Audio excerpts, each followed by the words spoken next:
hotel dorm because it kind of looks like a hotel. So I love it. Just to add on to that, if we do have commuters in the group, we're not trying to say if you're a commuter, you can't participate in events on campus.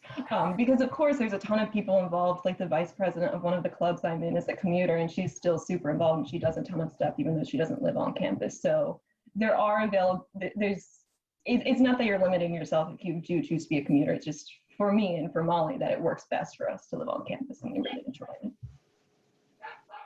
Cool.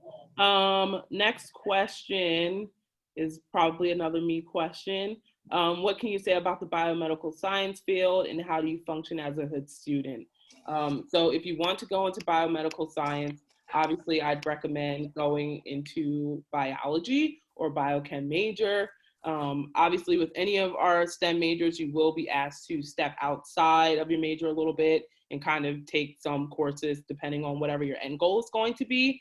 So how you function as a student at Hood is like any other student at Hood. You're just a STEM major, so it may be a little difficult.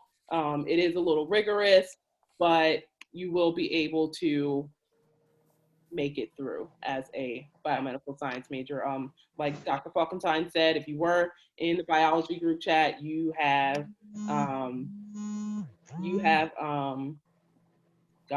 the dual degree program. So we have double numbered courses, and you're able to kind of get those courses as well while you're kind of doing your undergrad. So you'll have a 400/500 level courses. So they'll double as your undergraduate elective and your graduate elective. So that's kind of how you'll start the dual degree program process. Next question, how do we get involved with work study? So getting involved with work study is really easy. You can have just a regular campus job like these ladies, and they are Blazer ambassadors, so they're tour guides. I was a tour guide, so we have job opportunities that are not through financial aid. And then if you do want a work study position, you will work with the financial aid office. They will go through your package, see where you qualify. There will be a job fair with all of the work study positions, and then you'll be able to, go about, see which job you want. And then that's really how it works. It's really simple. Next question, I went to the honors program introduction. And if I heard right, you can take an honors program in place of a prerequisite. Molly? Oh. Yes, that actually is how it works. Obviously, they know, so you have to take one honors class a semester. And obviously, they know if you're taking an extra honors class, it's kind of hard to fill in all of your prereqs while taking those honor classes. So we call our honor classes our wild cards. So, for example, I will never take a non-lab, a history, or a philosophy class because I will be plugging my honors classes into those prereqs. Because the honors classes they're about everything. There's nothing specific that they're about. Like every single course is different. Every semester it's different. So it's really giving you those broad knowledges about things that you would take through your prereqs. So as soon as you take 102, that fills in one of your prereqs that you get to choose which one it goes to. So it's not like 102 fills in history or something. You get to choose which prereqs you don't want to take and plug in the honors class for it. Cool. What type of internships are there? So there are lots and lots and lots. So just depending on what your major is going to be, there are internship opportunities working with the Career Center, or with someone on campus. So for example, in the science program, you could work with a faculty member, or, if you're in education, you will be going into the schools. If you're a business major, you're required to have an internship. So you might be working with a company in Frederick, or you might be working with, for marketing with something, or you might be working at Hood and doing marketing with them. So there are lots of internship opportunity. If you want more information on that, definitely connecting with our Career Center is going to be the best option for that. Next question. If you don't want to start in the honors program as a first year, how do you apply after freshman year? So that will be a registrar question. They will be kind of helping you with your credits and things of that sort. So if you do want to kind of see what it's like your first year and kind of try and get into the honors program, that's something where you would go into the registrar and be like, hey, how can I, start in the honors program? And then you can also get connected with the department chairs of the honors program and have chats with them during your first year.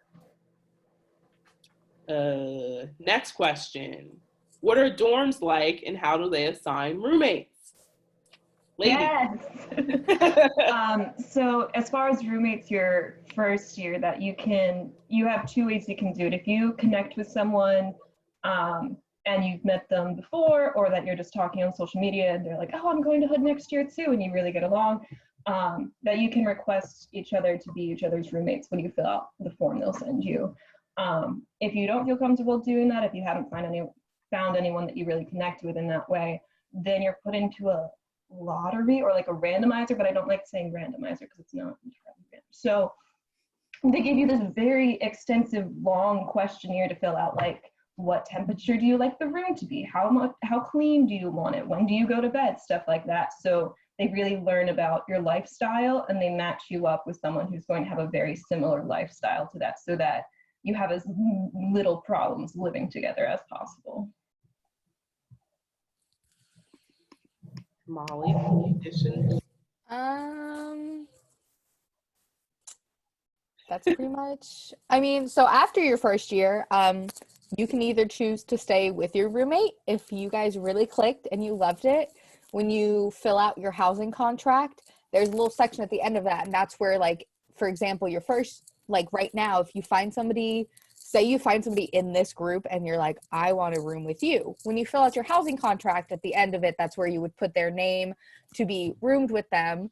But so after your first year, if you clicked with them, you can put their name right back on there. Or if you have somebody else you want to room with and they want to room with you at the end of your first year, you're allowed to change your roommate and you can put that new person down. So that's really fun. I've actually I've had 2 roommates. So yeah, it can be kind of scary having a roommate, but if you work at it, it'll work out for the best. Yeah, and as far as what the dorms are like, so each residence hall building has a common area for studying and for hanging out with friends, meeting with people and stuff. Like in my common area, there's a table and there's always different puzzles on it that people are playing on. And then there's also a television, so you have access to cable through that, and a really cool kitchen. Every residence hall has a kitchen, so if you don't want to go to dining hall, if you're like, hey, I want to make myself cookies, that you can just go down to the basement and you can do that. They come with laundry. You don't have to pay for that. That's included in your tuition. And laundry, kitchen, commons. I'm missing something. There's a computer lab in every building. Yeah. There's a computer lab in every building. There's bathrooms on each floor. And in the upperclassmen buildings, they are co-ed.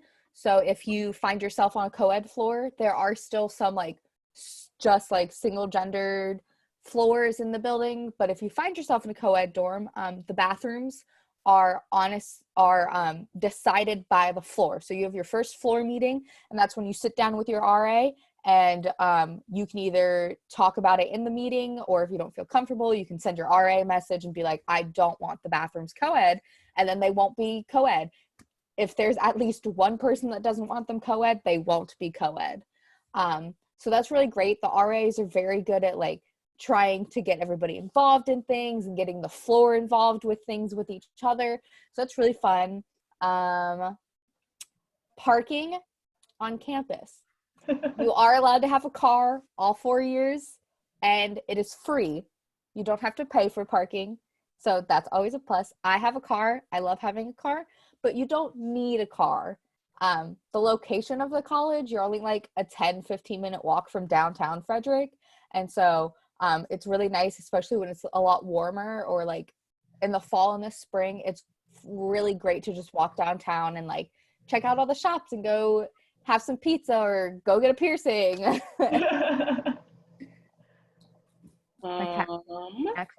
Next question. How does emotional support animals work? Do all forms allow animals, and can you talk more about what that is like? Do any of you have an ESA in your residence hall? I have one. Mine. You have one. Talk. Yeah. Fill us in, girl. So my cat Stevie is my emotional support animal, and there's also one of the RAs in my building has an emotional support cat, and then there's a bunch of emotional support dogs on campus, and there is a service dog on campus. So how that works is pretty much you just have to fill out a piece of paper, and you have to explain like why you're getting the emotional support animal, what it's helping. If it does any tasks, that's more of a service dog or service animal. But I mean, if your emotional support animal still does tasks, you put that down on the piece of paper. And then you have to also submit a note from either a doctor or a therapist, signing off on it, saying that as a medical professional, like I agree that they should have this animal with them on campus. And so actually, I got Stevie at the beginning of this spring semester. My last roommate actually withdrew from the school. She got married and moved to New Mexico. And so I was like, she was really my crutch, and so I'm going to get a cat. And so I got her. The process was really easy. You submit your paperwork, and a committee like reviews it and either approves or denies. Most people get approved. It's really not that hard to get an emotional support animal. And I was lucky since my roommate left, they didn't make me get a new roommate.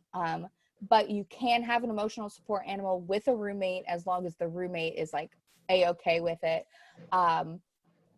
And for the part about animals, for the most part, I think, I don't know, most people don't ever bring anything other than animal or cats or dogs, but that's totally something for you to talk to. I think Jen Shroom is in charge of it. So reach out to her. That's honestly a good question to ask her. I'm sure if it's, as long as it's not like a snake or something. I don't know how they feel about snakes, but I'm sure any animal would be fine as long as there's like proper documentation, proper shot records, and obviously proper sign-offage of your doctor saying that you're allowed to have it. I love having her. She helps me a lot. I have really bad depression and anxiety, and so sometimes when it's hard to go do normal things, the cat is just like, sup, and makes my day all better. Sweet. And as far as connecting with the proper people for emotional support animals, please go to the visit page, find me, and I will connect you, India Dennis. All right, next question is, when do we get to choose roommates? And if we do decide to live on campus. So when do you have to choose when you decide to live on campus? Lady. I think you decide in like July, June or July. I don't remember what month that was for us. Yeah, I think it's like June or July. You like start kind of like testing the water, and then you get connected with them when you have to turn in your housing contract. I think you have to like turn it in by sometime in July. So I think it's by July you have to either have a roommate or want to be in the like questionnaire thing. Mm-hmm. So our questionnaires normally go out around like June-ish, because it does take a while to pair up all of the students together. And then around July, they're absolutely correct. You will get your roommates information, and then you'll be able to chat with them, get to know them. So you're not just popping in on move-in day with someone you've never even had at least one conversation with. So that's kind of how that works. Next question, how difficult is it to double major? Are any of you double majors? I am not, but I have friends that are double majors. From what I hear, it's it really depends on what you're double majoring in. So if you're kind of like double majoring in kind of like the same kinds of things. So one of my friends is a social work and psychology double major, and a lot of those classes overlap with each other, so it's really easy to double major in it. But if you're like a bio, and so my other friend is a environmental science major and double majoring in French. So those classes really don't overlap with each other. But as long as like you sit down and you plan out and you know what the requirements are for both majors from the get-go, it's easy to double major as long as you're keeping all your classes in a row. Mhm.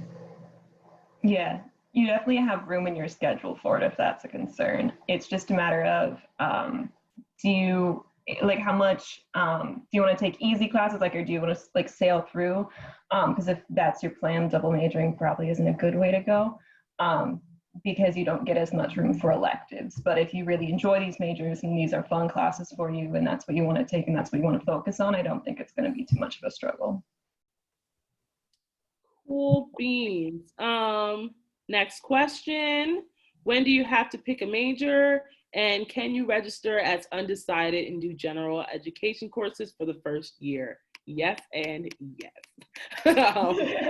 So just really quick, you have to declare your major around the second semester of your sophomore year. So essentially you'll have 2 years to kind of decide. Obviously be diligent in those 2 years, try things out. If you're really unsure of what your career goal is going to be, meet up with the Career Center and try to figure that out. So you will have that time to do that, but just make sure you are using that time wisely.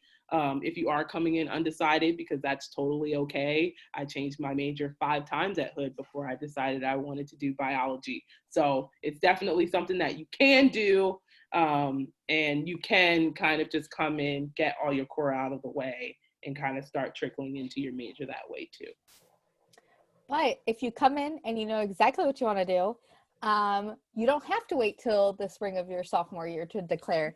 I was crazy. I declared my major at the spring of my freshman year and signed my soul away to the education program. So as soon as you know what you want to do, go for it. Start those classes but I wouldn't declare until you've taken at least 2 classes in the major. If you've gotten 2 classes in and you're like, yeah, I still want to do this, go ahead and sign off, declare your major, do whatever.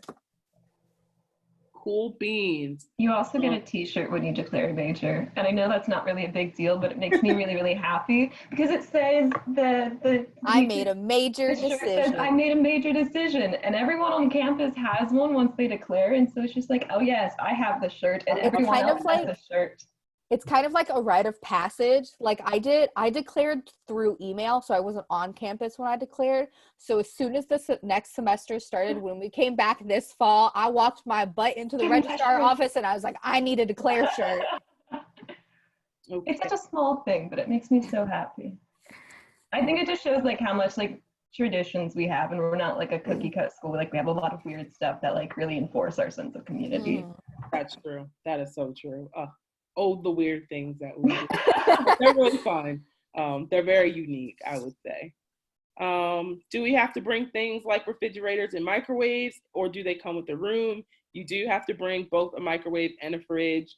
It's 1 microwave and fridge per 2 people, and that's a really great thing to connect with your roommate about in the summer. Who wants to bring the microwave? Who wants to bring the fridge? That type of thing can spark conversation. I actually didn't have a microwave in my room first year because neither my roommate or I really cared for it. But the kitchens in the ground floor of each residence hall have microwaves and have refrigerators. So if you don't have the funds or the means to get those appliances, there are ways to have those available to you. You just have to walk down a few sets of stairs. From Ruth, I will actually connect with you about your question. So just be on the lookout for that. What do resident assistants involve you in, and what kind of activities have you experienced? So I'm kind of thinking, what kind of things do they get you to go out to, or what do they kind of do inside of the dorms to get you all involved with each other? Everything. So I know, at least so my first year, what the big thing they were trying to get us to go out to is all of the sports games. Sports are kind of, I wouldn't say they're a big deal at Hood, but like everybody goes to the sports games. And so that's a big thing. Going to the sports games. We have what we call Wit Wednesdays. And so every Wednesday evening, all the clubs like rotate which week they have, and they have a big campus event on Wednesday nights. It could range from anything. We have drag bingo, we have sip and paint, we have trivia nights, we have karaoke. So they really try to push those on campus things. Mm-hmm. And then in the residence halls themselves, the RAs will organize their own events. So it's not just pushing you out, it's also like developing a community within the own building. And so there's some of them are just kind of like, stop by, check in, we'll give you a smoothie if you show up and just say hi, because they know like we have a lot going on. We don't necessarily have time always to commit to things. But other times it'll be like a hall-wide movie night in the basement. I say basement. Basement has such a bad connotation. They're not like creepy, unrenovated basements. Like they're totally finished. They're just like a normal living room. Just to be clear on that. Got a common area. So there'll be movie nights, or there was one when we moved into the new hall, there was a scavenger hunt around the building. So it'll be stuff like that. And it's a lot of, there was one time that there was ice cream sundaes. And so we went down and they had like huge tubs of ice cream and it was so much fun. There was one night they like ordered a bunch of pizzas and we played like a bunch of card games. So it's just really anything. A ton of stuff. Yeah. If you're looking for things to do, there's always going to be stuff going on. Yes, definitely. If you're bored on campus, you're bored by choice. Is there a gym on campus? If so, do they offer workout classes, and is there a price to attend? So there is a gym on campus. There's like, it has normal hours like any gym would. You don't have to pay. It's like in your tuition. It's a free gym for Hood students, and you don't have to be an athlete. I don't think there's like outside workout classes, but there's like, you can like there's obviously gym classes because that's one of our prereqs is we have to take gym classes. But there are like specific like weight training classes. If you don't like weight training for gym, there's dance, there's yoga, there's swimming, there's rock climbing, there's canoeing, there's anything. And then we do try to host some kind of like bang classes where students and like faculty can come out. So there are some workout kind of classes that are for fun and on the side as well. So we also have a pool. Students have free access to the pool. I love the pool so much. I do love the pool. Do most students use a Mac, PC, iPad? Is there a better choice for living on campus? Just to briefly answer that, it's totally up to you what device you want to use. I personally used the Mac all 4 years, but other people use PCs, other people like an iPad. So it just depends on what you want to do your work on. I will say that as far as like troubleshooting and getting in touch with IT, if there are any issues with your laptop, they have a more difficult time troubleshooting a MacBook. So if you want kind of more help as far as like troubleshooting things, your internet goes wonky, they're trying to figure things out on like Microsoft, I would recommend getting a PC. But if you are confident in your abilities to troubleshoot your own MacBook like I was, then you're totally fine. How's the honors program, Molly? So the honors program is really what you make out of it. Some people think it's like once they get into it, a lot of people are like, why am I in the honors program? But I love the honors program. Sometimes you will hear me say I hate the honors program with a burning passion, but I mean, sometimes I also say I hate the English and the education department with a burning passion. Just depends on my mood. It's really not as much work as a lot of people think it is. I know a lot of times like honors classes in high school are like way more work than other classes, but these honor classes really aren't that.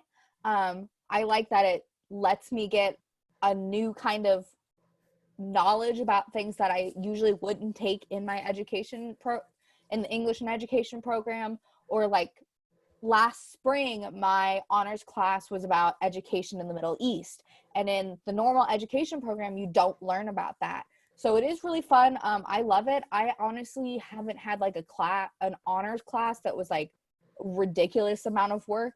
I think I've actually ended up taking like some of the easiest ones because I like hear my friends talk about like sometimes they have to write like extremely long papers, and I have like yet to write more than like a 6-page paper yet. So I'm lucky because I haven't reached those classes in my English major, but it's really what you make of it. Sometimes people don't like it and some people do. It's really if you click with it or not. So do you have to test to be in the honors course programs, or are you notified of that when you get an acceptance?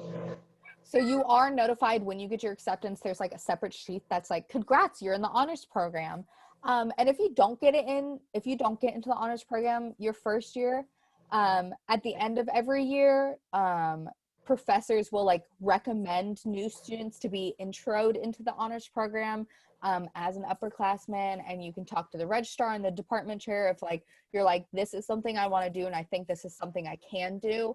There's all those opportunities for you to be put into the honors program. And Kennedy, if you are interested in learning more about the honors program, you can definitely connect with your admission counselor, and they can kind of go through the motions if that's something that you want to consider for your first year as well.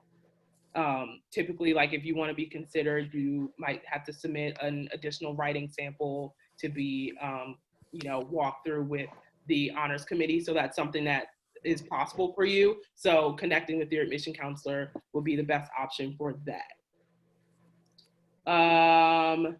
Do you have computer labs in your dorms? Are they all open all year long? So we have computer labs in all of the residence halls. Typically there's 3 PCs and a Mac. We also have a 24-hour computer lab and some other computer labs on campus that are open 24 hours. Or if you're, in a certain program, there are some in your buildings that you will go to class for. So you will have access to computers all the time. If your computer goes wrong or you have to print something or whatever it is, you have access to computers. Next question, are there laundry rooms on every floor in the residence halls? Ladies. So there are 4 washers and 3 dryers for each building. So it's not by floor, it's by building. And I know that sounds like not a lot at all, but everyone kind of figures out their own laundry schedule. So there's very little overlap. So like sometimes I'll go down and all of the washers are taken, and then I'll go down an hour later and it's completely open. So there's openings a lot, and it's not a problem with laundry that I've had ever.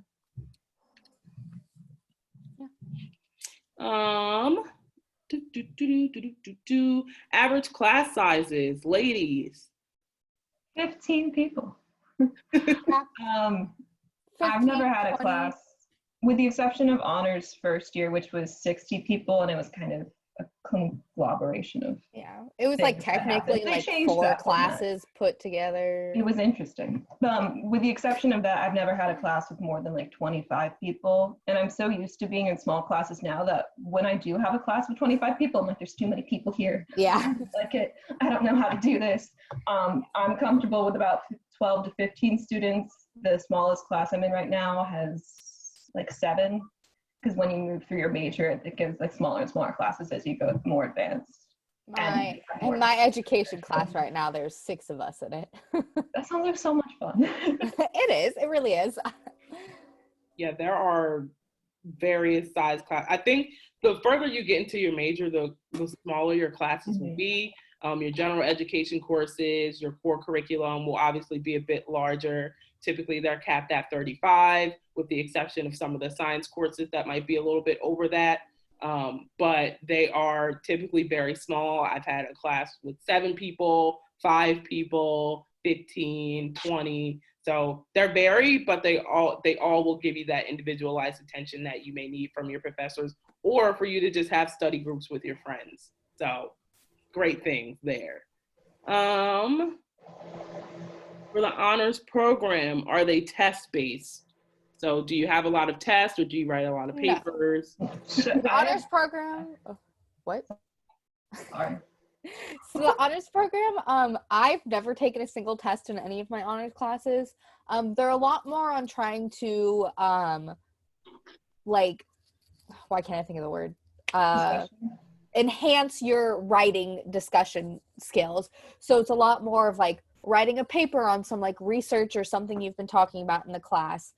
So it's a lot less test-based and a lot more like enhancing your discussion and your essay skills. Cool. Are there any more questions before we wrap up and let you guys enjoy your day?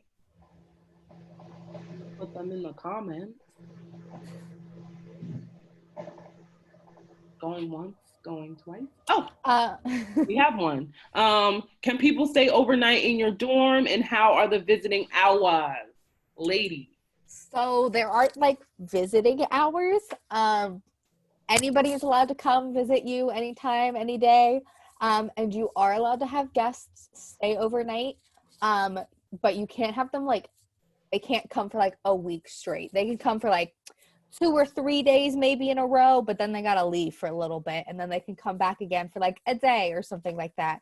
So like people are allowed to come spend the night, but it can't like, they can't like be living with you, if that makes sense. Every overnight guest has to be assigned in with your RA, and so they keep track of how often they're there to make sure they don't pay to live on campus, so they shouldn't be living on campus, like Molly said. So they cut it off at like 3 or 4 nights in a month that they can stay overnight. And it's also really good to make sure your roommate's comfortable with that as well, because you don't want to put them in an uncomfortable position if they're not comfortable with guests in the room overnight. Because they're there to have one roommate, not 2 roommates. Yeah. Cool. And yeah, just to piggyback off of them, so I believe the maximum amount of nights is 3 nights. And make sure your roommate is comfortable with that 100%. I've had my mom come stay overnight with me before, so you can have, anyone you want come and stay. So definitely do that. And Ruth, yes, I will connect with you about the question that you asked. I will make sure that I get you that answer because it's more of a personal answer. But long story short, definitely connect with the financial aid office, and then you can inquire with them if your things have been received. Or you can connect with your admission counselor and they can check and see if your things have been received. Any other questions? Going once, going twice for the good order. Thank you everyone for coming. Yes, thank you, thank you, thank you. Great to see all your faces. I look forward to seeing you on campus in the fall. Thank you guys. And just to let you guys know, if you do need to reach out to me or want to connect with me and have any admissions questions or next step questions, my email is Dennis, DENNIS @hood.edu. So you can shoot me an email and let me know, and I can point you in the right direction of who your admission counselor is. If you need to be connected with financial aid, I can point you in the direction with them.